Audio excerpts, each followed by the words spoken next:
Bickley and Marotta. Bickley and Marotta Mornings. Arizona Sports. The local sports leader.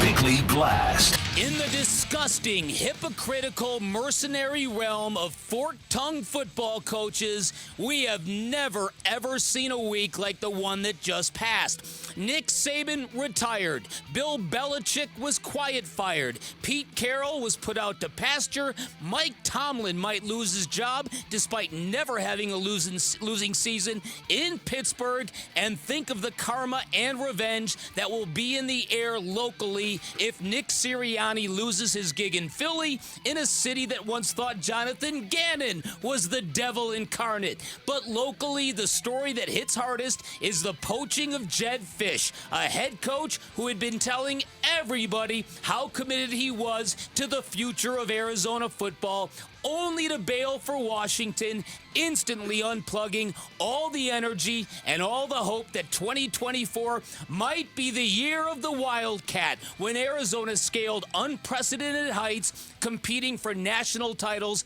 in both basketball and football. Alas, we all know the business. We all know these coaches are all the same, saying everything you want to hear, preaching commitment and dedication and family until it's time for them to put their money where their mouth is, and at that point, it's all just a grift. And at that point, poof, they're gone. And you swear, as a sports fan, you will never fully invest with all your soul. You will never let your heart get trampled ever again until the next time. All right, today's Bickley Blast brought to you by my great friends of Chapman BMW, who make luxury attainable. Find them online at chapmanbmw.com. It's so true. Not going to put my heart out there anymore to get stepped on. Not going to fully invest. Yeah. But, Arizona fans are going through it right now. And let me just say this, Arizona fans. It's not the first time, certainly, and it certainly won't be the last time that a head coach flat out lies to your fan base. Yep. And you could take that feeling in Tucson and you can apply it to pretty much any other city. Yes, you can. It's institutionalized lying is what it is. Yes, it is, and it's a little different here, and I'm glad that you're actually expressing actual empathy, and I believe that you are, because I think for ASU fans, I'm sure there's a lot of smirking going on, because maybe a week ago, 2 weeks ago, ASU fans had to look this in the face, that Arizona not only is a basketball team that might compete for a Final Four in Glendale in a matter of months, but they might have a football team in the college football playoff next year. And as an ASU fan, I'm sure that probably went down like a quart of motor oil. I wouldn't suggest drinking that no matter how cold it is, folks. But you know what I'm saying. And I think that Sun Devil fans who feel that way are probably going, ha ha ha. And right? A little bit of an exhale, like, okay, let's make up some like, lost ground. Yes, let's go. Like, okay, we're not under the wheels of the Arizona bus anymore. Yeah, as we saw what that gap looked like in November when those two football teams met each other. And look, and I get that feeling too. And I know I'm not alone among ASU fans in showing a little bit of empathy, because it's a rough situation for anybody, especially for a program that had floundered for so long and finally looked like they had their footing. Now, when the competition comes around, I hope Arizona loses every game. You know me. Yeah. But, the situation, you can't get past the fact that it's a very difficult situation. Yeah. And as an ASU fan, now the question becomes, and this came up earlier in the show, Kenny Dillingham is a Sun Devil. He grew up here. He grew up going to games. He went to the institution. He graduated from there. He has called Arizona State his dream job. The goal for Arizona State, as crappy as this sounds, is for us to find out how genuine Kenny Dillingham is. Because if he does what he sets out to do at Arizona State, there will be calls. There will be knocks on the door. There will be opportunities from the Alabamas and the Texases and the Oklahomas of the world. That's the goal, is to find out how steadfast Kenny Dillingham actually is. And great question. And it's a few steps away. They're not close.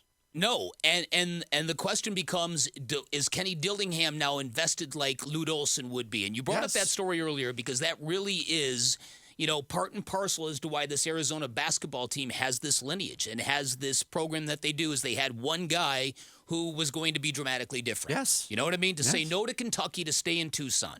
In this day and age, it's unheard of. It's absolutely unheard of. But I do think that for ASU fans to go, oh, Kenny Dillingham wouldn't do that to us, don't be naive.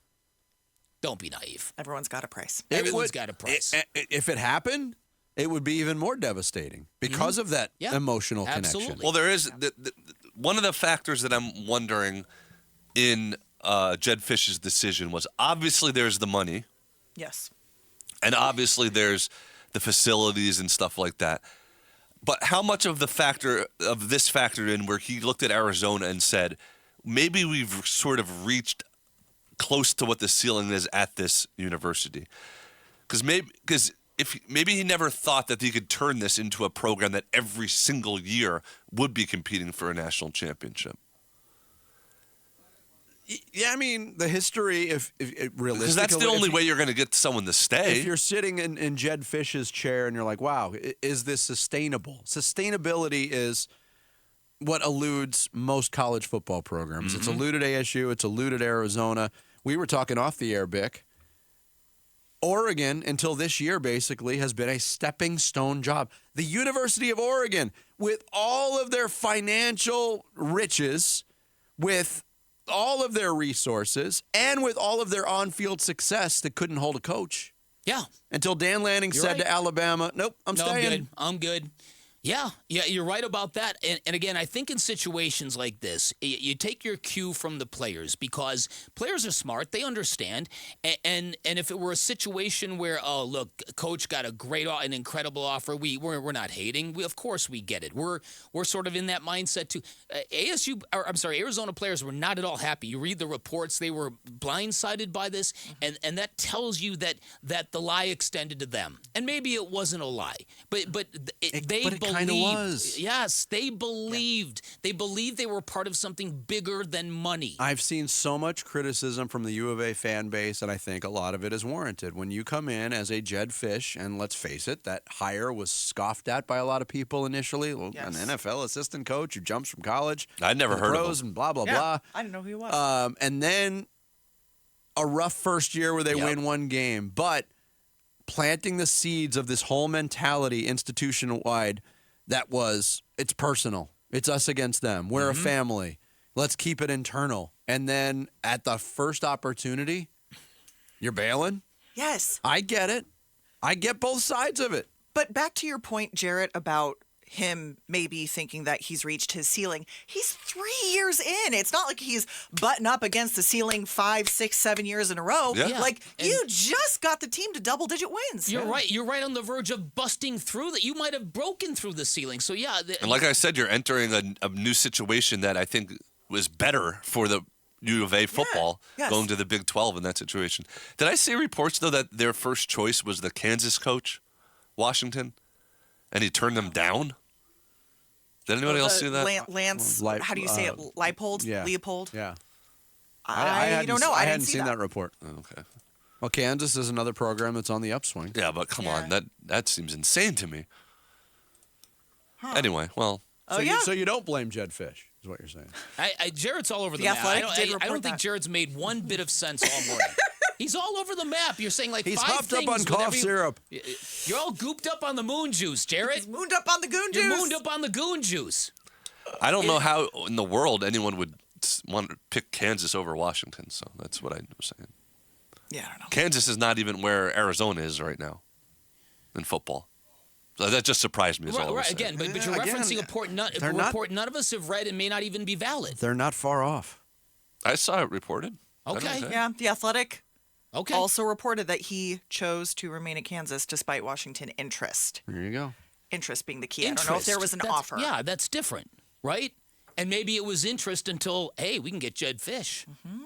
Until a bigger fish came around. And how perfect is that for... Well done, Sarah. It was so bad. No, that was covered in ketchup. You don't have to be nice about it. Every football broadcast that has ever originated from Seattle, Washington has the B-roll shots of them throwing the fish at the market, and now they have a fish. Oh, man. They lured him in. Yeah. Oh, boy. Your name is Fish. boy. You can't be in Tucson, Arizona. Yeah. Don't recommend. Yeah. Yeah, that's a fish Arizona fans would like to throw over their heads. Yes, exactly. Oh! Thanks for watching Bickley and Murata. Click to see the latest Bickley Blast and hit the button in the middle to subscribe to Arizona Sports.